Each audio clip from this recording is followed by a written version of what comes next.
اب اللہ کے نبی نے دوسرے دعا کے بارے میں فرمایا، اللہ کے نبی نے فرمایا صدقۃ جاریہ او علم ينتفع به، ایسا علم جس کے ذریعے لوگوں کو فائدہ پہنچے، اس کے مرنے کے بعد بھی اس تک نیکیاں پہنچتی رہے گی، او علم ينتفع به۔ امام بخاری رحمت اللہ علیہ کو انتقال ہوئے برسوں ہو گئے، مگر امام بخاری رحمت اللہ علیہ کے صحیح بخاری پڑھے ہوئے ایک طالب علم مولوی کی ڈگری اسے نہیں مل سکتی ہے۔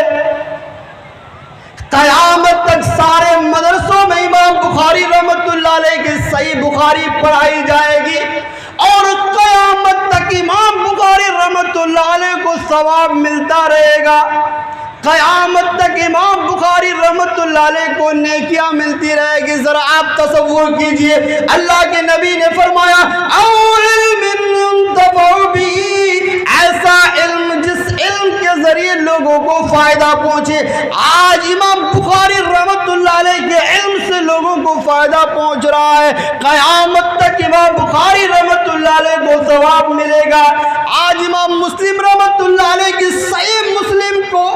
ہم پڑھے بنا ہمیں مولوی کی ڈگری نہیں ملتی ہے، قیامت تک امام مسلم رحمت اللہ علیہ کی صحیح مسلم پڑھائی جائے گی، اور قیامت تک امام مسلم رحمت اللہ علیہ کو ثواب ملتا رہے گا۔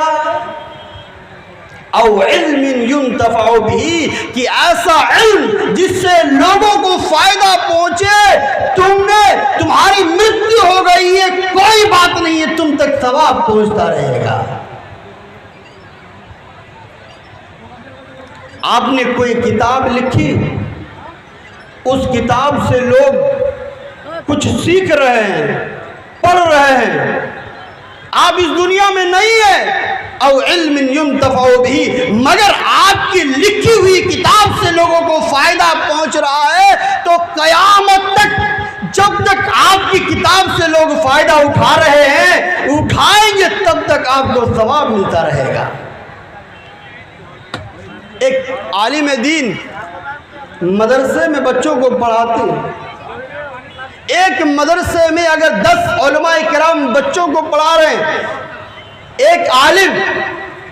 اگر آپ تصور کیجئے ایک عالم اگر 10 بچوں کو پڑھاتا ہے،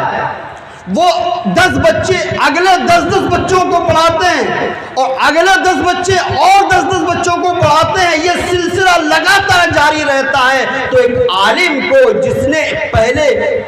طالب علم کو پڑھایا تھا، قیامت تک اس تک ثواب پہنچتا رہے گا۔ اس لیے ہمیں اور آپ کو مدرسے کی تعمیر میں شریک ہونا ہے، کیونکہ اسی مدرسے میں ہمارے علماء کرام بچوں کو پڑھاتے ہیں، اور یہ سلسلہ قیامت تک جاری رہے گا، تو قیامت تک ثواب پہنچتا رہے گا۔ اب اللہ کے نبی نے فرمایا صدقۃ جاریہ او علم ينتفع به او ولد صالح يدعو له، صرف تمہارے سامنے 3 وکلپ ہیں، تیسرا وکلپ اللہ کے نبی نے فرمایا او ولد صالح يدعو له، کہ اگر تمہاری نیک اولاد تمہارے لیے دعا کرے تو تم تک ثواب پہنچے گا، تم تک نیکیاں پہنچے گی۔ میرے بھائیو، نوجوان دوستو، اللہ کے نبی نے فرمایا کہ تمہاری نیک اولاد، تمہارا نیک بیٹا، تمہاری نیک بیٹی اگر تمہارے مرنے کے بعد اپنے دونوں ہاتھوں کو اٹھا کر اللہ رب العالمین سے دعا مانگے، تمہاری مغفرت کے لیے دعا مانگے کہ رب العالمین مجھے معلوم نہیں ہے کہ میرے ابو سے کون سی غلطی ہوئی ہے، میرے ابو سے کون سی خطا سرزد ہوئی ہے، مجھے معلوم نہیں ہے، الہ العالمین تو سب جاننے والا ہے، تو میرے ابو کو معاف کر دے، تو میرے ابو کی مغفرت فرما دے۔ او ولد صالح يدعو له، آپ کا نیک بیٹا، آپ کی نیک بیٹی، آپ کی نیک اولاد اگر آپ کے جانے کے بعد دونوں ہاتھوں کو اٹھا کر رب العالمین سے آپ کے لیے مغفرت کی دعا کرتی ہے تو آپ کو ثواب ملے گا، آپ کو اس کا لابھ ملے گا۔ لیکن میرے دوستوں، آپ کا نیک بیٹا، آپ کی نیک بیٹی، آپ کی اولاد تب آپ کے لیے دعا کرے گی جب آپ اپنے بیٹے کو پڑھائیں گے، جب آپ اپنی بیٹی کو پڑھائیں گے، جب آپ اپنی اولاد کی صحیح تربیت کریں گے۔ اگر آپ اپنے بیٹے کو قرآن اور حدیث کی تعلیم دیے بغیر ڈاکٹر بنا دیا، آپ نے اپنی بیٹی کو بغیر قرآن اور حدیث کی تعلیم دیے ڈاکٹر بنوایا یا سول انجینئر میں آپ نے داخل کیا، جسے دعا کرنے کا طریقہ معلوم نہ ہو، جسے معلوم نہ ہو کہ رب العالمین سے اپنے مرے ہوئے باپ کے لیے کس طریقے سے دعا کرتے ہیں، تو آپ کو اس کا ثواب نہیں ملے گا۔ آپ پڑھائیے اپنے بیٹے کو، انجینئر بنائیے، اپنے بیٹے کو پائلٹ بنائیے، اپنے بیٹے کو سول انجینئر بھی بنائیے، اپنے بیٹے کو کسی بھی میدان میں بھیجیے، مگر اس میدان میں بھیجنے سے پہلے اسے قرآن کی تعلیم دیجیے، اسے حدیث کی تعلیم دیجیے، تاکہ آپ کے انتقال کے بعد، آپ کے مرنے کے بعد آپ کا بیٹا، آپ کی بیٹی، جب آپ کا انتقال ہو جائے تو آپ کی بیٹی گھر کے کونے میں، گھر میں مصلی میں بیٹھ کر آپ کے لیے دعا کرے کہ میرے رب میرے ابو کی مغفرت فرما۔ آپ کا بیٹا مسجد میں جا کر فرض نماز ادا کرنے کے بعد، آپ کی اولاد مسجد میں جانے کے بعد اللہ رب العالمین سے آپ کے لیے مغفرت کی دعا کرے۔ میرے بھائیوں، تبھی آپ کی اولاد، آپ کا بیٹا اور آپ کی بیٹی آپ کی مغفرت کے لیے دعا کرے گی جب آپ اپنی بیٹی کو، جب آپ اپنی اولاد کو اس کی صحیح تربیت کریں گے، جب ان کو آپ پڑھائیں گے، جب انہیں آپ قرآن اور حدیث کی تعلیم دیں گے۔ لیکن افسوس ہوتا ہے کہ جب انسان مر جاتا ہے، اس کے مرنے کے بعد اس کے اعزاء و اقارب بڑے پریشان ہوتے ہیں، نماز پڑھنے لگتے ہیں، مسجد جانے لگتے ہیں، بلکنے لگتے ہیں، رونے لگتے ہیں اور سوچتے ہیں کہ کس طریقے سے اپنے بیٹے کی مغفرت ہو جائے، کس طریقے سے اپنے والد کی مغفرت ہو جائے۔ لیکن میرے بھائیوں، وہ وقت نہ آئے اس سے پہلے ہمیں اور آپ کو اسی دنیا میں اللہ کے نبی اکرم صلی اللہ علیہ وسلم کے 3 دوار کا گیان ہونا چاہیے، علم ہونا چاہیے کہ مسلمانوں کے لیے سارے دروازے بند ہو گئے، اس کے عمل کا سلسلہ منقطع ہو گیا ہے، صرف 3 دوار، صرف 3 دروازے، صدقۃ جاریہ او علم ينتفع به او ولد صالح يدعو له، چوتھا کوئی دوار نہیں ہے ہمارے اور آپ کے لیے۔ اس لیے ہمیں اور آپ کو وقت ملا ہے کہ ہم آج مسجد کی تعمیر میں شریک ہوں۔ جب مولانا توحید عالم سلفی صاحب ہمارے گاؤں کے جلسے میں گئے تھے مسجد کی تعمیر میں، اس سمے ہمارے وہاں کے کچھ لوگ ایک بھٹا مالک کے پاس گئے اینٹا مانگنے کے لیے، تو انہوں نے کہا کہ میں اپنے آپ کو خوش نصیب سمجھتا ہوں کہ آپ ہمارے پاس آئے ہیں اینٹا لینے کے لیے۔ کہا کہ آج آپ کی مسجد کو اینٹوں کی ضرورت ہے اور آپ آئیں، میں اینٹا دوں گا، آپ اس اینٹوں کو مسجد کی تعمیر میں آپ لگا دیجئے گا تو ہمیں ثواب ملے گا۔ جب آپ کی ضرورت پوری ہو جائے گی، جب اینٹوں کی ضرورت نہیں رہے گی اور میں آپ کو 10,000 کی جگہ اگر میں آپ کو 1 لاکھ اینٹا دوں تو آپ نہیں لیں گے۔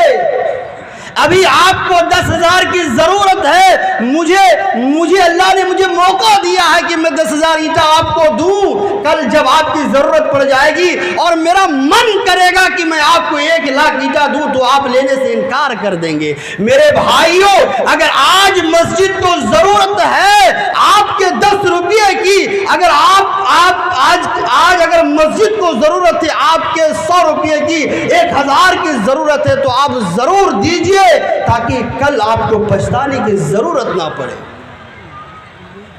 جب مسجد کی تعمیر ہو جائے گی جب سارے پنکھے لگ جائیں گے، لائٹس لگ جائیں گے، جب ماربل اور پتھر جب سارا کام ہو جائے گا تو آپ چاہیں گے کہ میں آپ کو 10,000 دوں، مسجد کی کمیٹی کو پیسہ آپ کا رہ جائے گا، وہ پیسہ یوز نہیں کیا جائے گا، استعمال نہیں ہوگا۔ اگر آج ضرورت ہے مسجد تعمیر کرنے کے لیے، مسجد کی زمین خریدنے کے لیے، تو آپ بڑھ چڑھ کر اس میں شریک ہو تاکہ یہ آپ کے مرنے کے بعد آپ تک ثواب پہنچتا رہے، آپ کو بعد میں پچھتانے کی ضرورت نہ پڑے۔ میں ایک حدیث سنا کر رخصت لوں گا۔ ہمارے نبی اکرم صلی اللہ علیہ وسلم فرماتے ہیں، میرے دوستوں، میرے نوجوان ساتھیوں، ہمیں اور آپ کو اس دنیا کو چھوڑ کر جانا ہے۔ ہماری جو روح ہے وہ روح ہمارے شریر کو تیاگ کر دے گی۔ تیاگ کرنے کے بعد کل قیامت کے دن جب دوبارہ ہمارے جسم میں روح داخل کی جائے گی، جس کو ہمارے ہندو دھرم کے لوگ پنرجن کا نام دیتے ہیں۔ پنرجن کا مطلب ہوتا ہے، پنہا ایک سنسکرت کا لفظ ہے، پنہا کا مطلب ہوتا ہے دوبارہ، اور جنم کا مطلب ہوتا ہے پیدا لینا، جنم ہونا۔ تو پنرجن ہمارا اور آپ کا دوبارہ جنم ہوگا، ہمارا اور آپ کا عقیدہ ہے، اسلام کا یہ سدھانت ہے کہ ہماری مرتیو کے بعد ہمارا دوبارہ جنم ہوگا، تو ہمیں اور آپ کو حساب و کتاب دینا ہوگا۔ اللہ کے نبی نے فرمایا، ایک صحابی رسول حضرت برا بن عازب رضی اللہ تعالیٰ عنہ بیان کرتے ہیں کہ ہم نبی اکرم صلی اللہ علیہ وسلم کے ساتھ ایک انصاری کے جنازے میں شریک ہوئے۔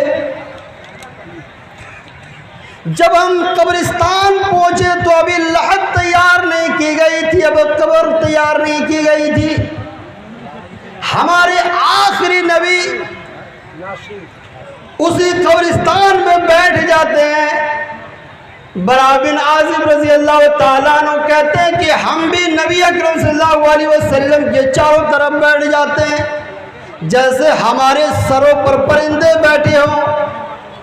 اللہ کے نبی کبھی اپنا سر آسمان کی طرف اٹھاتے ہیں، کبھی اللہ کے نبی زمین کی طرف، کبھی اللہ کے نبی آسمان کی طرف سر اٹھاتے ہیں، کبھی زمین کی طرف، پھر فرماتے ہیں، اے مسلمانوں اور صحابہ کرام، تم قبر کے عذاب سے پناہ مانگو۔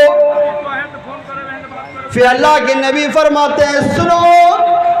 جب ایک نیک انسان کے مرنے کے وقت قریب آتا ہے تو آسمان سے فرشتے اترتے ہیں، جہاں تک اس کی نگاہ پہنچتی ہے وہاں تک فرشتے لائن اور قطار میں بیٹھ جاتے ہیں۔ مولانا عبدالشکور صاحب کو آپ اسٹیج پر لائیں، مولانا عبدالشکور صاحب کو اسٹیج پر لانے کی کوشش کریں کیونکہ وقت بہت کم ہے۔ اللہ کے نبی کہتے ہیں کہ اس آدمی کی نگاہ جہاں تک پہنچتی ہے فرشتے بیٹھ جاتے ہیں۔ اس کے بعد ملک الموت آتے ہیں اور ملک الموت آ کر اس آدمی کی روح بڑی آسانی سے نکال لیتے ہیں۔ اللہ کے نبی صلی اللہ علیہ وسلم نے فرمایا ہے، ایک نیک انسان، ہمیں اور آپ کو مرنا ہے، اور مرنے سے پہلے اللہ کے نبی صلی اللہ علیہ وسلم نے 3 دوار بتائے ہیں، انہیں ہمیں اور آپ کو معلوم ہونا چاہیے تاکہ ہم نیک بن سکیں، ہمارے مرنے کے بعد ہمیں ثواب پہنچتا رہے۔ تو اللہ کے نبی نے فرمایا کہ جب ملک الموت جب پہنچیں گے تو اس نیک انسان کی روح بڑی آسانی سے نکال لیں گے، اور جیسے ہی ملک الموت اس کی روح کو نکال لیں گے، دیگر بیٹھے ہوئے فرشتے اس روح کو جلدی لے کر آسمان کی طرف چلیں گے۔ پہلے آسمان کے دروازے پر پہنچیں گے تو آسمان کا دروازہ کھلوایا جائے گا، دوسرے پہ پہنچیں گے تو دوسرے کا دروازہ کھلوایا جائے گا، تیسرے کا دروازہ کھلوایا جائے گا، چوتھے کا دروازہ کھلوایا جائے گا، یہاں تک کہ 7ویں دروازے تک اس کی روح کو لے جائی جائے گی۔ پھر اللہ رب العالمین فرمائے گا میرے اس بندے کی روح کو اس کے جسم میں لوٹا دو، کیونکہ میں نے انسانوں سے وعدہ کیا ہے کہ میں نے انہیں زمین سے پیدا کیا ہے، اسے میں نے مٹی سے پیدا کیا ہے، میں دوبارہ مٹی میں ملا دوں گا، دوبارہ مٹی میں بھیج کر پھر سے میں اس کو زمین سے زندہ کروں گا۔ فرشتے اس کی روح کو، اس کی آتما کو اس کے جسم میں لوٹا دیں گے۔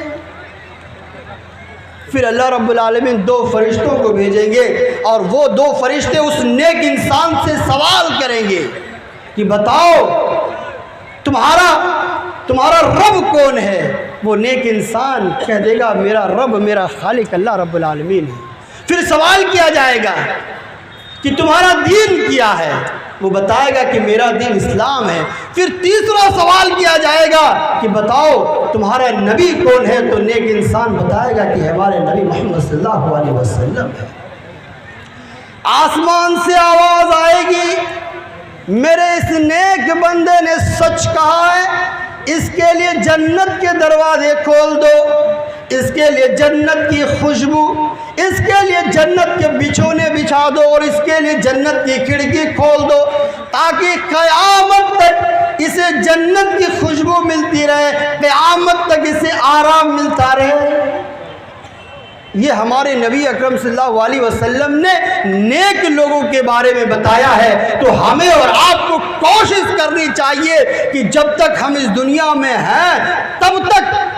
ہم اپنے جیون کے لیے، ہم اپنی زندگی کے لیے کچھ ایسا کریں، صدقہ جاریہ کریں، کچھ کتابیں لکھ کر جائیں، اور اگر یہ نہیں کر سکتے ہیں تو اپنے بچوں کو ضرور پڑھائیں۔ اپنے بچوں کو آج اس وقت سب سے زیادہ مسلمانوں کو ضرورت ہے کہ اپنے بچوں کو پڑھائیں۔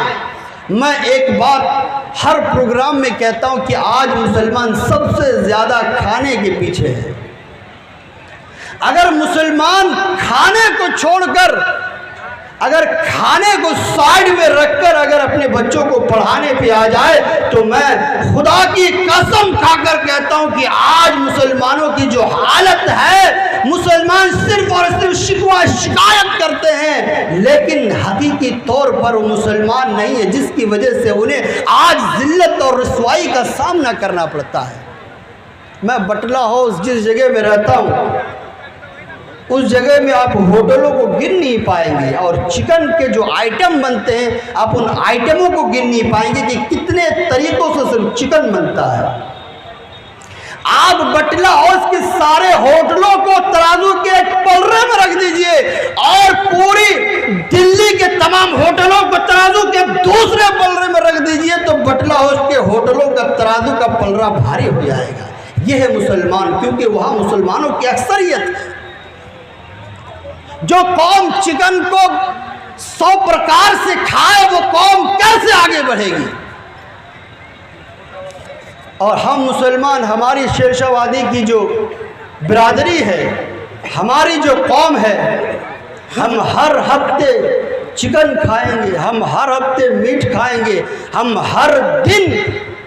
دن بغیر میٹ مچھلی کے ہمارا کھانا اندر نہیں جائے گا۔ میرے بھائیوں، میں آخری بات آپ سے کہہ کر، آپ کا جوان بھائی، آپ کا جوان بیٹا، یہ کہہ کر آپ تک پیغام پہنچا کر میں جانا چاہوں گا کہ آپ ضرور اس جلسے سے اپنے آپ کو یہ گانٹھ باندھ لیجئے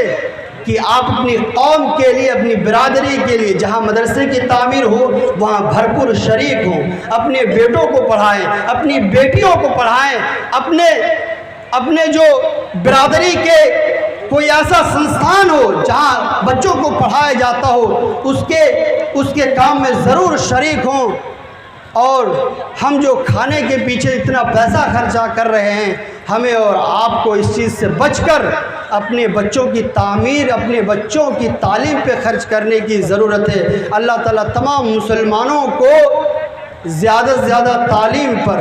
زیادہ سے زیادہ اسلام کے مطابق عمل کرنے کی توفیق عطا فرمائے، آمین۔ وآخر الدعوان الحمدللہ رب العالمین، والسلام علیکم ورحمۃ اللہ وبرکاتہ۔ آپ تمام لوگوں کا